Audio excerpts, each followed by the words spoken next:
Hello guys, আমরা আজকে সকাল সকাল উঠে রেডি হয়ে গেছি।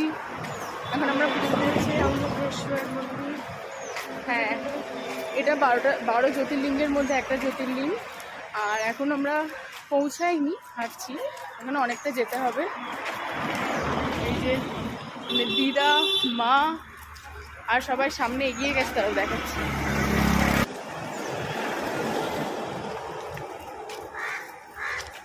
কেমন লাগছে? খুবই সুন্দর লাগছে। সকাল সকাল রেডি হয়ে বেরিয়ে পড়েছি। আমরা এখন মন্দিরে ঢুকে গেছি। এবার এরকম লাইন দিয়ে দিয়ে দিয়ে দিয়ে আমাদেরকে ভেতরে যেতে হবে। তারা দেখে